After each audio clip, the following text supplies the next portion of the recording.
Check out my character and asset rigging courses on Udemy for more detailed training. Check out the description for a great price on courses. To get started, select the cube and press the Tab key to enter edit mode. In edit mode, you can scale the object without needing to apply transforms, since you're directly editing the mesh. First, let's scale up the cube along the y-axis to double its length. There are a couple of ways we can do this. You can use the Scale tool by coming over to the tool shelf, shortcut T. Select the Scale tool. Grab the manipulator along the y-axis and drag it out. While it's selected, input 2 and press enter to confirm the operation. You can verify the scale in the options box below here, where the Y scale field should show 2. Next, let's add an edge loop around the mesh along the x-axis. To do this, let's press Ctrl+R to add an edge loop. When hovering the cursor close to the mesh, you'll get a preview of where the edge loop will be added. Left-click once to control the edge loop, and then you can manually position it. If we just right-click to cancel movement, it will be placed exactly at the center of the face, which is what we want. The reason for adding edge loops is to split the mesh into 2 top faces. We want to extrude from the back face, so switch to face select mode and select the back face. On the tool shelf, choose the Extrude Region tool. Click and drag to start extruding, then input 2 and press enter. You can verify in the options box that it was 2 we extruded. Tab back to object mode for a moment. In the sidebar, under the item tab, you can see the dimensions for the cube. It should now show 2 meters in the x-axis and 4 meters in the y and z. Remember that modifications made in edit mode will be reflected in object mode once you tab back. With the cube selected, let's tab into edit mode. If any vertices are selected, we can deselect them by pressing Alt+A. Let's come up to the top right corner of the viewport here. This is where you'll find the different shading options: wireframe, solid shading, material preview, and rendered. Let's switch to wireframe shading for a clearer view of our cube structure. A quick tip, you can also access these shading options via a shortcut. Press Z to open the pie menu and select your preferred shading mode. Each mode has a number listed beside it for easy access. For example, pressing 6 will switch to solid shading. Repeating the Z key and pressing 4 switches to wireframe. This quick number selection can speed up your workflow if you are comfortable using the keyboard. Now let's switch our selection tool back to Select Box on the tool shelf here. Depending on what part of the mesh you want to work with, you can toggle between vertex, edge, and face selection modes. You can do this either from the menu at the top or by pressing the keys 1, 2, or 3 respectively. In vertex selection mode, you can easily select any vertex on the mesh, indicated by black highlights on the corners. Switching to edge selection mode, you can select any of the edges, also highlighted in black. Similarly, in face selection mode, you'll see a black dot that represents the center of each face, which you can select. Let's switch to edge selection mode and select the top edge on the cube. Our goal is to move this edge back by 1 meter. This can be achieved by pressing G for move, followed by Y to restrict the movement to the y-axis. Input 1 and press enter to confirm the movement. If you wish to adjust the move properties after the transformation, you can do that in the properties box located at the bottom. Alternatively, you can also adjust the edge movement along the y-axis in the item tab at the top of the viewport. This flexibility allows for precise control and modification of your 3D models in Blender. In edit mode, our next step is to duplicate and mirror half of this model along the y-axis to construct the back half. There are multiple ways to do this, but let's start with the mirror command. When you mirror an object in Blender, you mirror it around a pivot point. In our case, this pivot point will be the 3D cursor.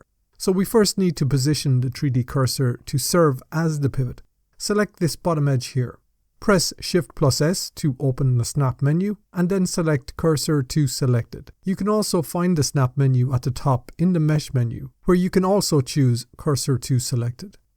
To utilize the 3D cursor as the pivot, we need to switch the pivot point to the 3D cursor. You can do this from the pivot point menu. Now select all vertices by pressing A.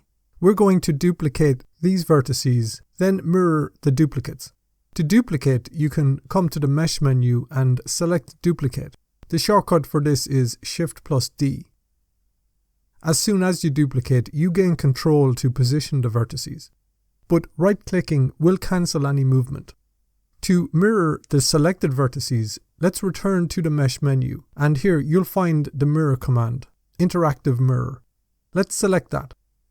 This command becomes open. As you can see at the bottom, you have a list of commands available. The first allows you to choose an axis, X, Y, or Z. We want to mirror along the Y axis, so input Y and press Enter to complete the command. There is one caveat when using the mirror command. If we switch to solid shading from the shading menu, then if we come to the overlays menu, we can activate face orientation. You'll notice that the faces are red, indicating reversed normals. To fix this, select everything by pressing A. Then press Shift+N to recalculate the outside normals. This step isn't critical for these videos, but it's good practice to follow. Now let's turn off the face orientation overlay from the overlays menu. We can also switch back to wireframe shading. Lastly, we need to remove the internal faces connecting the front and back sections. Switch to face select mode. When we mirrored the model, we also included the end faces, which have now become internal faces. Let's select these faces. There should be 4 in total. Press X and we can delete faces. Ensure all 4 are deleted. The small black dot center can help identify faces. We duplicated and mirrored the vertices on one side of our model. However, while these duplicate vertices are positioned identically to the original, they are not connected. If you select one and press G, it separates from the center. You can cancel this action by right-clicking. This situation often occurs when you duplicate or snap vertices. The only time vertices are inherently connected is when you extrude them. To connect these separate vertices, we can use the Merge command. But before we do that, let's turn on statistics in the Overlays menu. This feature gives you a count of the objects, vertices, edges, and faces. Now select all vertices by pressing A. This now displays 32 vertices, and we know that 6 of these along the center need to be merged. In the Mesh menu, let's navigate to the Merge submenu, and in here we can select by distance. The information reading at the bottom indicates that 6 vertices were removed. The Merge command combines the vertices that are within a certain distance of each other, in this case 0.1 millimeters. The vertex count has now updated to reflect the new number. If you select one vertex in the center now and press G, you'll see that the duplicate vertices have been merged into one. It's crucial to regularly check for and remove overlapping or duplicate vertices, as these can lead to issues with shading, UV mapping, and more. Our next step is to form the wheel wells. Let's switch to Edge Selection mode, then press and hold Shift to select these 2 edges. Now let's move into a side view by clicking the View gizmo, and also switch to an orthographic projection for a full side-on view of the model.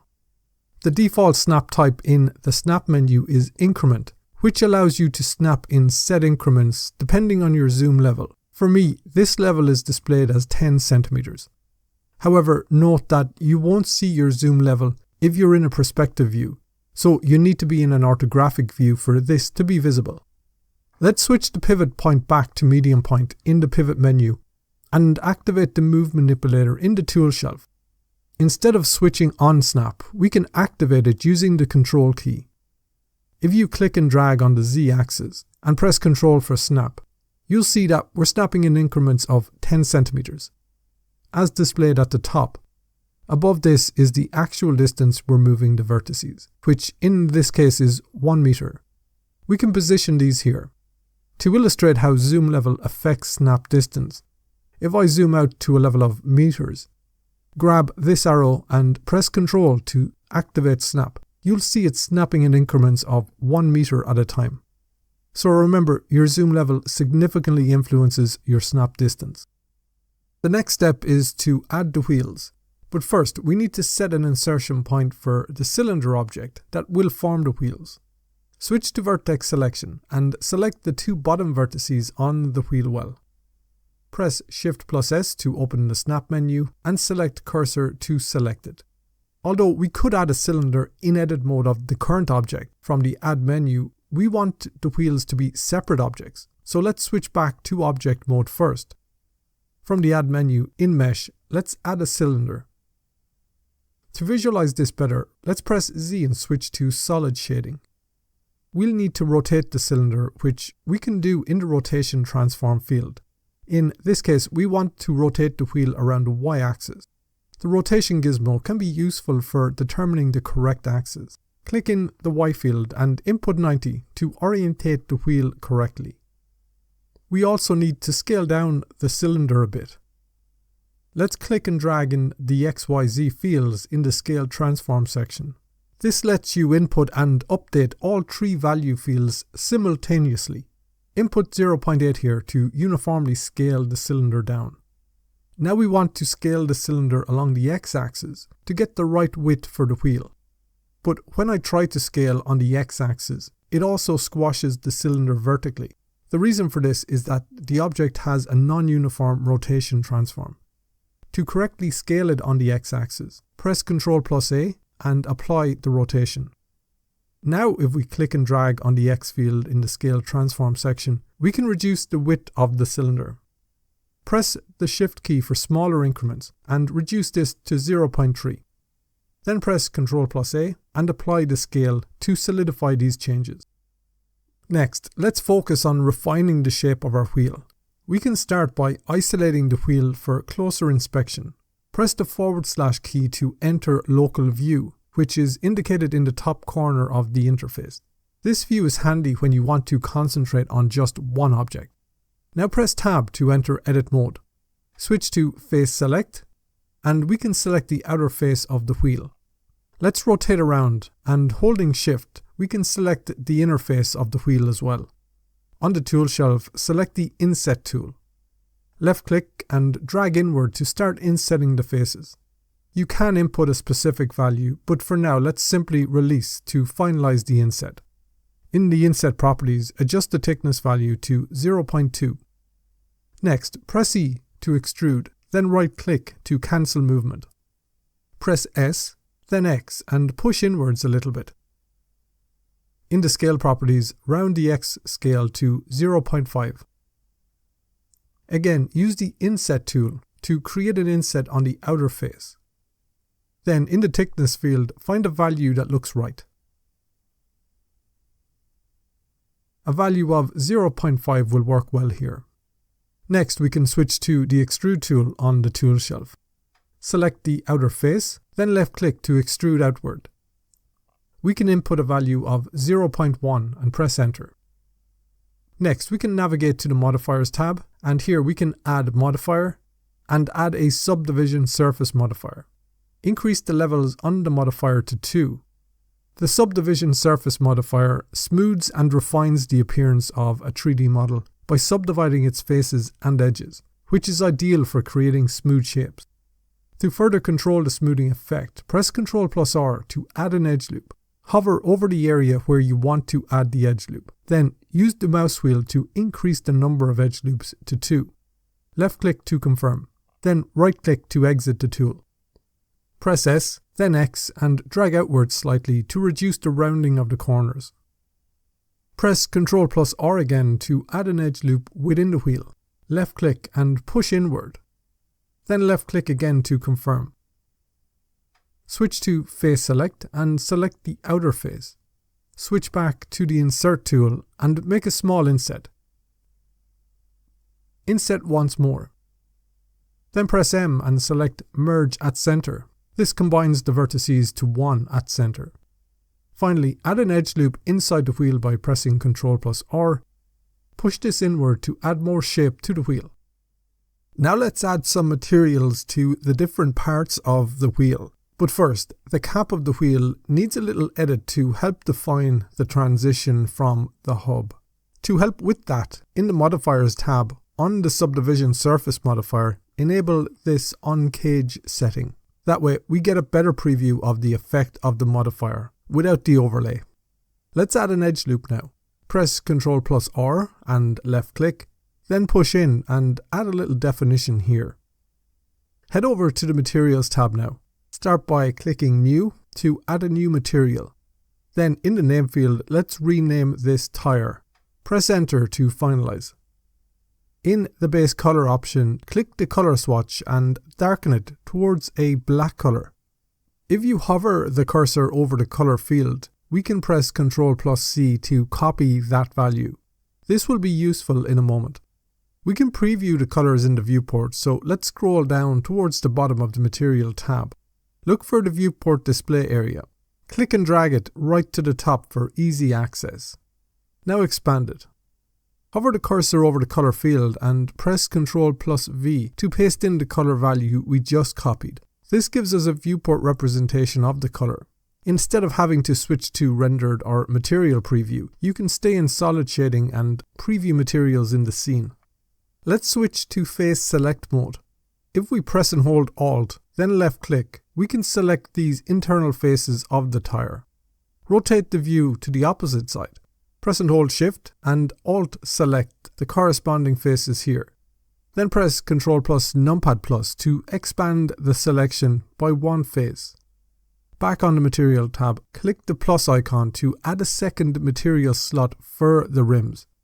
Click New to create a new material. Let's rename this to Rim. Adjust the base color. I'm just going to make this a lighter shade. Hover over the color field. Press Ctrl+C to copy that value. Then we can Ctrl+V to paste it into the viewport color field.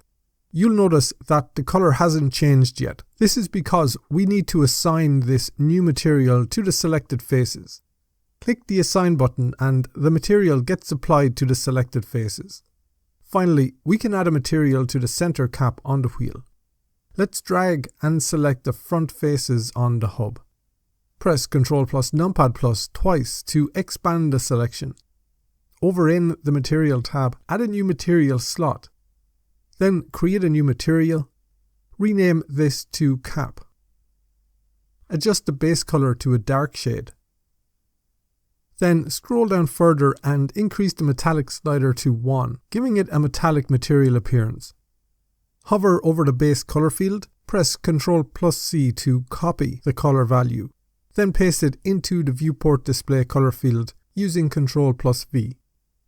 Finally, assign this material to the selected faces. We can return to object mode by pressing Tab. Then we can right-click and choose Shade Smooth to smooth out the faces and give the wheels a more realistic appearance. Let's begin by pressing the / key to return to Global View. Before we proceed to finalize the car's material, it's an opportune time to set up some environment lighting. This will allow us to preview the materials in a manner that closely resembles their appearance when rendered. Blender provides several lighting options for your scene, such as high dynamic range images, scene lights, and 2 other options that we can explore now. Firstly, let's head over to the Render Properties tab. For this demonstration, we'll switch the render engine to cycles, as the first option we're about to use is only supported in this mode. Next, switch to the World tab. In the Surface section, click on the small yellow dot next to Color. From the options that appear, select Sky Texture. For a better view of what we're doing, switch to the Shading workspace. This is a dedicated workspace for editing materials and lighting. Change the data type drop-down to World to display the nodes related to this lighting setup. In the 3D view, press Z and switch to Rendered mode. You can now see the rendered sky in the background. The Sky Texture node has several adjustable settings, such as sun size, intensity, and elevation. As you lower the elevation value, it changes the sun's position on the horizon, altering the color of the sky. Rotating the 3D view allows you to see these changes more clearly. Adjusting the rotation and elevation of the sun can create various effects suitable for different scenes. Now let's explore the second lighting option, which is an add-on.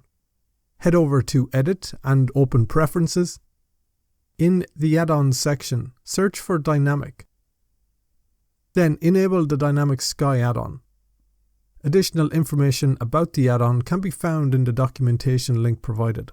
We can close the Preferences window. Press N to open the sidebar. Then we can come to the Create tab where the Dynamic Sky add-on is available. Click on Create to generate a new Dynamic Sky. Then we can switch to the World tab. From the drop-down, we can change the environment texture to the Dynamic Sky we just created. This add-on gives you a different style of environment lighting. Rotating the view shows you a sky filled with clouds. You may need to reselect the Dynamic Sky from the menu if the settings fail to appear. Then the settings for this procedurally generated sky can be adjusted, but for now I'm going to stick with the default settings.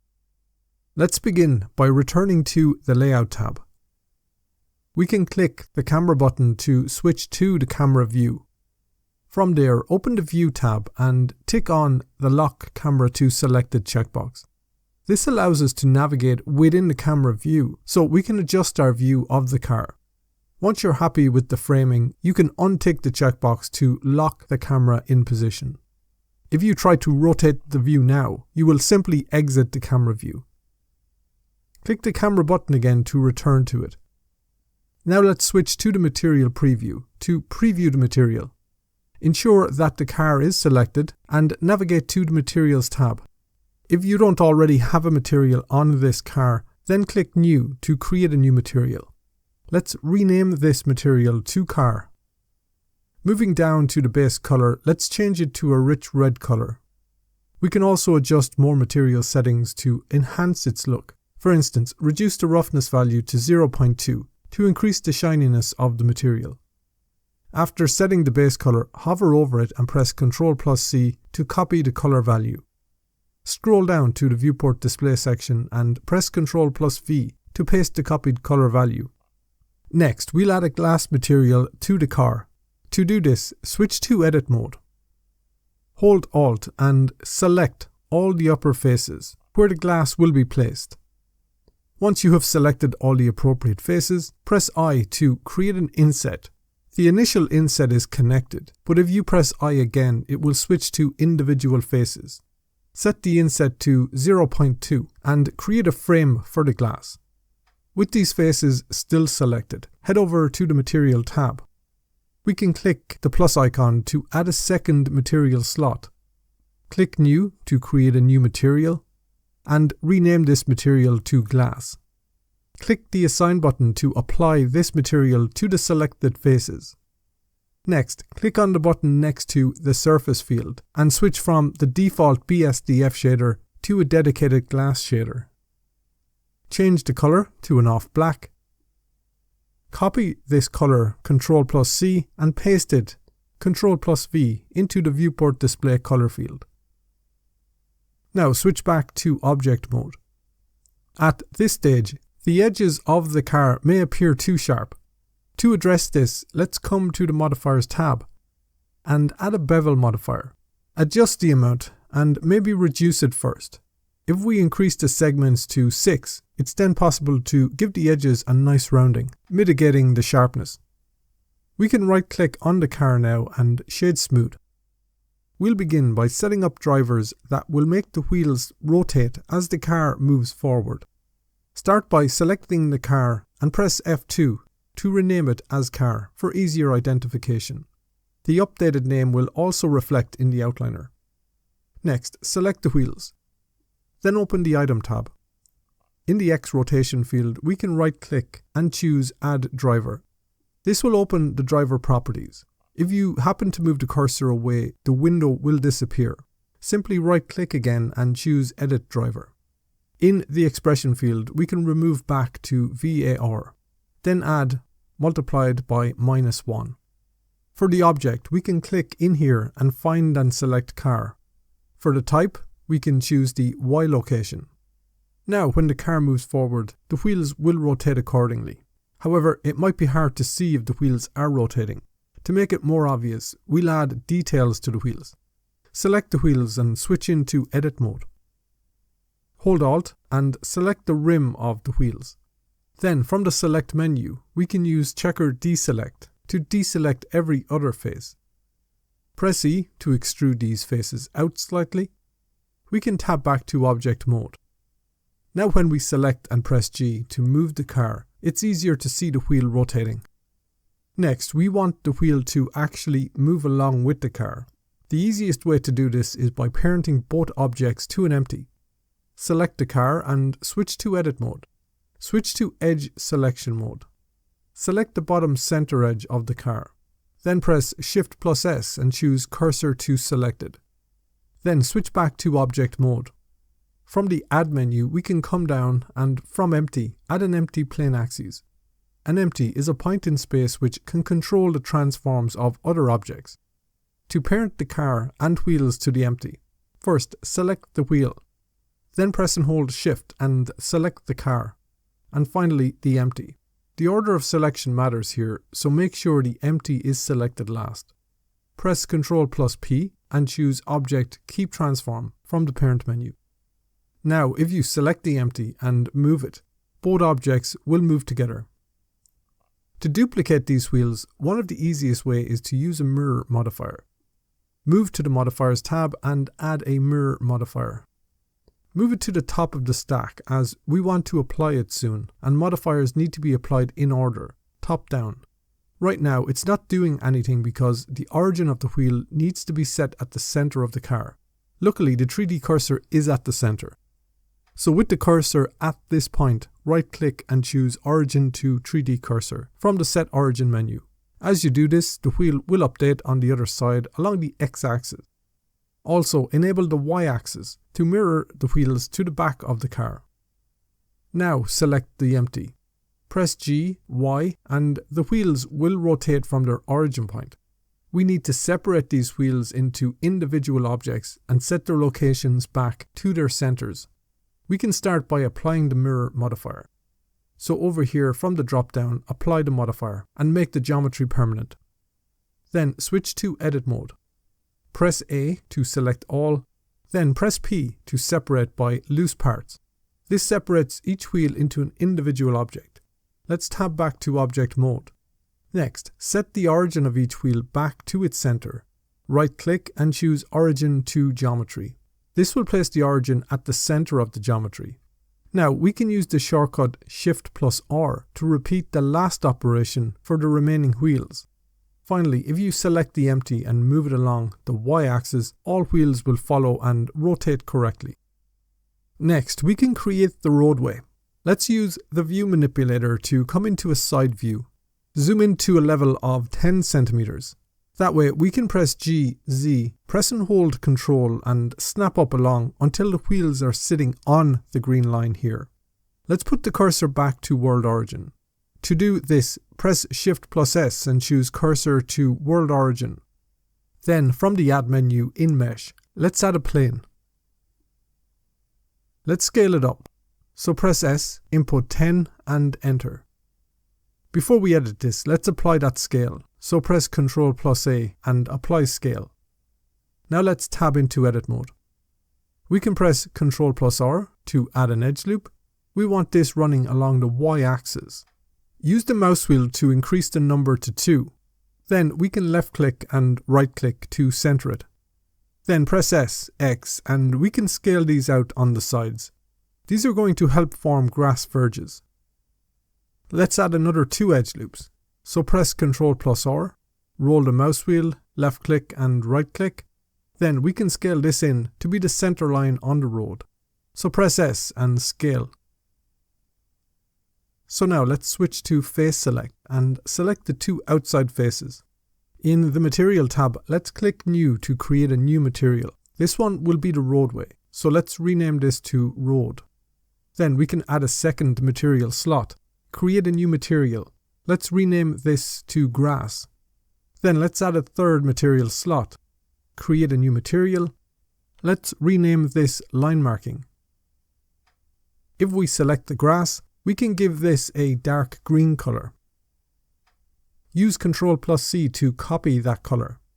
Down below, paste it into the viewport display. We can also do the same for the road. Let's darken this. Press Ctrl+C to copy. Down below, press Ctrl+V to paste. With these two faces still selected, let's select the grass material slot and hit Assign. Select the center face on the road, then select the line material, and we can assign that here. Let's tab back to Object Mode. If we come to the Modifiers tab, in here we can add an array modifier. The array modifier creates an array of the selected objects, in this case our roadway. Now currently it's arraying this object along the x-axis, and that relates to the factor x value of 1 here. Instead, let's input 0. In the factor y, we can input -1 because we want this to array along the negative y direction. So when we do that, we can then increase the number. So let's just drag this up to maybe 15 and increase our roadway in length. Let's take a look at what we have so far. We can press Z and switch to rendered preview. That's beginning to look pretty good. Now one thing you'll notice is this lamp is causing a reflection on the plane. In the light properties, let's switch this to be a sun lamp. We can reduce the value to 1 to reduce the intensity.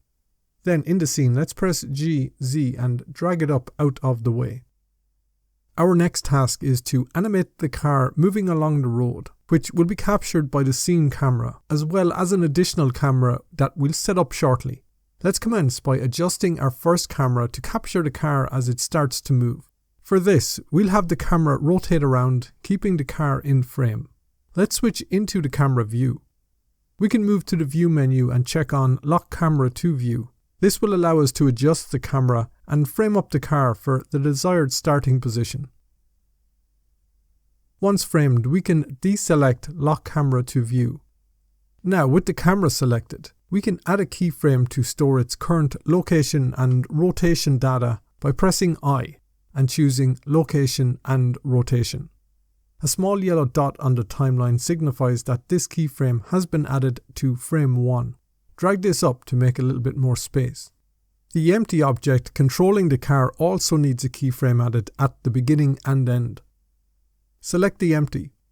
Press I and add a location rotation keyframe. Then let's move the scrubber to the end of the timeline, frame 250.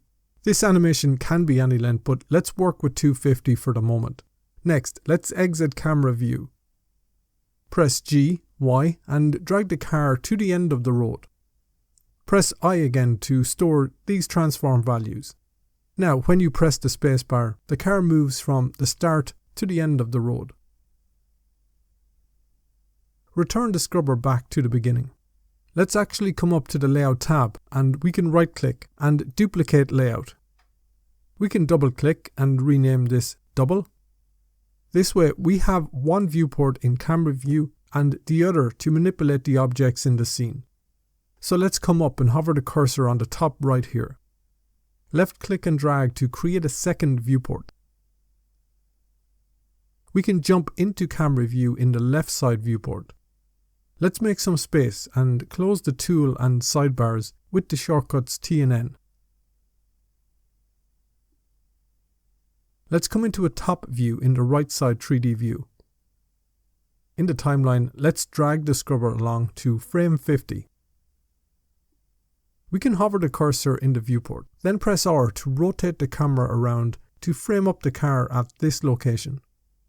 Then press I to insert a location rotation keyframe. So now if we grab the scrubber and drag back, we're capturing the car as it moves off the line. Next, bring the scrubber back to about frame 30 and where the car isn't fully framed. In the scene, let's rotate the camera around until the car is fully framed. We can press I and capture the location rotation values for this new position. That's a little improvement on the shot. Next, let's add a second camera to the scene. Place the 3D cursor at World Origin, so press Shift+S and choose Cursor to World Origin. We can add the new camera, so press Shift+A and from the Add menu, add a camera. We can move the camera about 2/3 down the roadway, so press G, Y and drag this down here. We can also press G, X and drag it off the road. We'll use a Track To constraint and make this camera look at and track the position of the car. In the Object Constraints tab, let's add a Track 2 constraint. We can select the car as the target object. In the timeline, let's drag the scrubber along to frame 51. Now we need a way to switch between the cameras, and we can use a marker for that. So with the camera selected and the cursor in the timeline, press M to create a marker. Now we need to bind this. So from the marker menu, we can bind cameras to marker. So now when the scrubber hits frame 51, the scene switches to this camera. We also need to add a marker for the first camera. Select the second camera. So let's bring the scrubber back to frame 1. In the timeline, press M to add a marker. Then from the marker menu, we can bind camera to marker. This switches us back to the first camera. Now let's play the animation. We begin in the first camera, and when we get to frame 51, the marker switches us into the second camera, tracking the car as it passes by. Once you're happy with how your animation looks, we can give this a preview. So let's press Z and switch to rendered preview. If you come over to the Render Properties tab, you can now decide whether you want to render with Blender's real-time rendering engine Eevee or with the physically based render engine Cycles. I'm going to render with Eevee just because it will be faster. There are a couple of settings we can switch on to enhance the render. The first is ambient occlusion. Ambient occlusion creates soft shadows that give a greater sense of depth and weight to the objects. This can help make your renders look more real. Also, enable screen space reflections. This is a technique used in real-time rendering engines to simulate reflections in real time. If we come down to color management, the default is filmic, and in the look you can set it to something like medium contrast to enhance the colors a little bit more. Let's come to the Output Properties tab. This is where we set up the output file format and folder. This will be rendered out as a sequence of PNG images. Then we'll bring those into Blender's video sequence editor and render a movie file. So make sure the format is PNG. Next, we need an output folder for the 250 images. Click the folder icon and find a folder to save the files. I can put these in my project folder. We'll need these shortly, so remember where to save them. We can accept this. Now to render the images, let's come up to the render menu and render animation. That will work through and render all the images. And I can speed this up. Once that completes, let's close the image editor. I'm going to press Ctrl+S and save this file. That way we can come up to File, New, and start a new video editing file. Yes, we can save this. This opens up into Blender's video editing workspace. It has a video sequence previewer editor up top here and the sequencer down here where we can add the image strips. It also has a properties editor. Let's add in the images we rendered out. So let's come to the Add menu and we can come down and choose Image Sequence. Navigate to where you saved those images. We can press A to select them all, then add Image Strip. So now if we press the spacebar, we can preview this playing back in the video sequence previewer up here. When you play that through the first time, it caches to memory, so it will play back at the full 24 frames the next time around. The next thing to do now is render this out as a video file. So let's come up to the top right here and to the Output Properties tab. We can come down and by default it's set to FFmpeg and that's going to be fine. We can expand encoding. Here we can use an MP4 container with the video codec of H.264. If you want to add sound effects, you can come down to Audio and from Audio codec choose one from here. AAC or MP3 work well.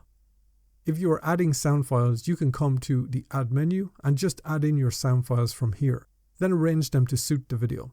We're just going to render this out as a video without sound. So with everything set up, we need to pick an output folder.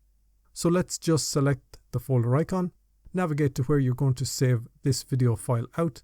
Again, in my project folder, I can create a new folder, rename this Output Video.